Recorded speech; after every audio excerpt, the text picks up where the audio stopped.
എത്രയൊക്കെ നോക്കിയാലും നമ്മൾ ചെടീൻ്റെ അടുത്ത് തന്നെ പിന്നെയും പിന്നെയും പോയി നോക്കി പോകുമല്ലേ. ചെടികളെ പ്രേമിക്കുന്നവർ എന്തായാലും അങ്ങനെയാണ്. അപ്പോൾ എൻ്റെ കാര്യം പറയുകയാണെങ്കിൽ എത്ര ഞാൻ നോക്കിയാലും ഇപ്പോൾ രാവിലത്തെ നനവൊക്കെ കഴിഞ്ഞതിന് ശേഷവും ചെടീൻ്റെ അടുത്തുനിന്ന് വരാനേ തോന്നില്ല. ഇപ്പോൾ സമയം 12 മണി കഴിഞ്ഞു, എന്നിട്ടും ഞാൻ ചെടീൻ്റെ അടുത്താണ് കേട്ടോ.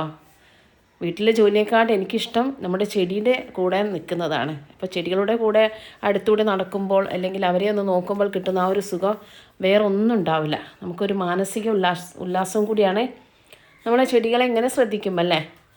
അപ്പോൾ എത്ര എത്ര ഇപ്പോൾ രാത്രിയായാലും പകലായാലും ഒക്കെ തന്നെ ചെടികളെ ഇങ്ങനെ നിരീക്ഷിച്ചുകൊണ്ടിരിക്കും. എനിക്ക് തോന്നുന്നത് ചെടികളെ സ്നേഹിക്കുന്ന എല്ലാവരും ഇങ്ങനെ തന്നെ ആയിരിക്കും അല്ലേ. എപ്പോഴും നമ്മളുടെ ശ്രദ്ധ മുഴുവൻ മനസ്സും എല്ലാം നമ്മൾ എന്തിനാണ് കൊടുക്കുക, നമ്മുടെ ചെടികൾക്കാണ്. രാത്രി ഉറങ്ങുമ്പോഴും രാവിലെ എന്ത് സംഭവിക്കുമോ അല്ലെങ്കിൽ ചെടികൾക്ക് എന്തെങ്കിലും പറ്റുമോ, നമ്മളൊരു കുട്ടികളെ നോക്കുന്നതിനേക്കാളും കൂടുതൽ നമ്മൾ നോക്കുന്ന ഒരു ഇതാണ് നമ്മുടെ ചെടികളല്ലേ. എൻ്റെ കാര്യം എങ്ങനെയാണ് കേട്ടോ. അപ്പോൾ നിങ്ങളെന്താണെന്നുള്ളത് കമൻറ്റ് ചെയ്യുക. അപ്പോൾ എത്ര നോക്കിയാൽ അല്ലെങ്കിൽ എത്ര പരിചരിച്ചാലും മതിയാവാത്ത ഒരു ഇതാണ് എനിക്ക് പ്ലാന്റ്സിനോടുള്ള ഇഷ്ടം. അപ്പോൾ പൂക്കളോടുള്ളത് പറയുകയും വേണ്ട. അപ്പോൾ എല്ലാവർക്കും എങ്ങനെയാണെന്നൊന്ന് കമൻറ്റ് ചെയ്യണം കേട്ടോ. എന്നെപ്പോൾ രാവിലെ തൊട്ടിട്ട് വൈകുന്നേരം വരെ ചെടീൻ്റെ അടുത്ത് നിന്നോന്ന് പറഞ്ഞാൽ ഞാൻ നിൽക്കും. കാരണം എനിക്ക് അത്രയ്ക്കും ഇഷ്ടമാണ്.